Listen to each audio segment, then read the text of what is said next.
Now Elisha had said to the woman whose son he had given back to life, "Go now, with all the people of your house, and get a living place for yourselves wherever you are able. For by the word of the Lord, there will be great need of food in the land. And this will go on for 7 years." So the woman got up and did as the man of God said.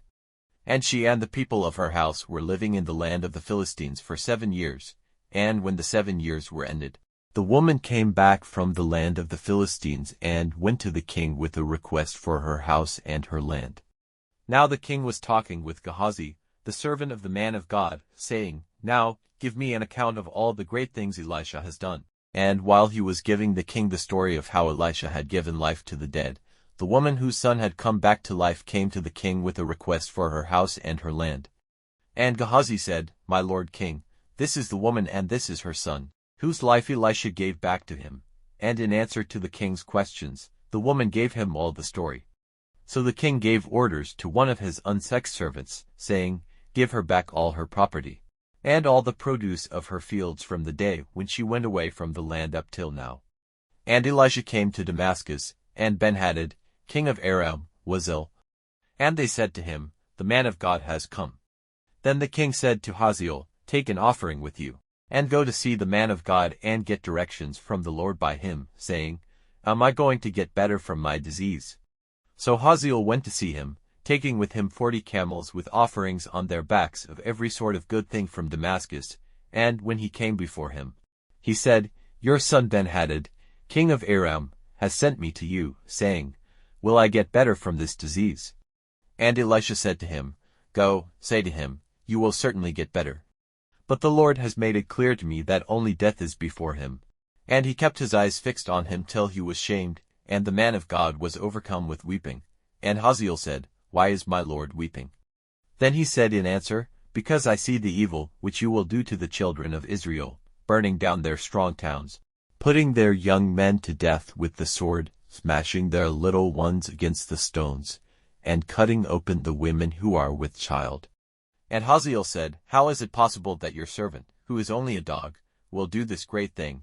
And Elisha said, "The Lord has made it clear to me that you will be king over Aram." Then he went away from Elisha and came in to his master, who said to him, "What did Elisha say to you?"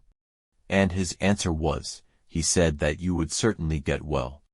Now on the day after, Hazael took the bed cover, and making it wet with water, put it over Ben-Hadad's face, causing his death, and Hazael became king in his place. In the 5th year of Joram, the son of Ahab, king of Israel, Joram, the son of Jehoshaphat, king of Judah, became king. He was 32 years old when he became king, and he was ruling in Jerusalem for 8 years. He went in the ways of the kings of Israel, as the family of Ahab did, for the daughter of Ahab was his wife, and he did evil in the eyes of the Lord. But it was not the Lord's purpose to send destruction on Judah, because of David his servant, to whom he had given his word that he would have a light forever. In his time, Edom made themselves free from the rule of Judah, and took a king for themselves. Then Joram went over to Zair, with all his war carriages, made an attack by night on the Edomites, whose forces were all round him, the captains of the war carriages. And the people went in flight to their tents. So Edom made themselves free from the rule of Judah to this day. And at the same time, Libnah made itself free. Now the rest of the acts of Joram, and all he did, are they not recorded in the book of the history of the kings of Judah? And Joram went to rest with his fathers and was put into the earth with his fathers in the town of David, and Ahaziah his son became king in his place.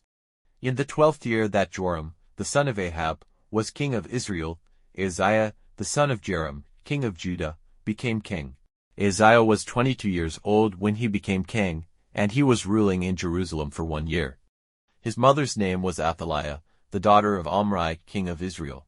He went in the ways of the family of Ahab, and did evil in the eyes of the Lord as the family of Ahab did. For he was a son-in-law of the family of Ahab. He went with Joram, the son of Ahab, to make war on Hazael, king of Aram, at Ramoth-Gilead, and Joram was wounded by the Arameans. So King Joram went back to Jezreel to get well from the wounds which the bowman had given him at Ramah, when he was fighting against Hazael, king of Aram, and Ahaziah, the son of Joram, king of Judah, went down to see Joram, the son of Ahab, in Jezreel, because he was ill.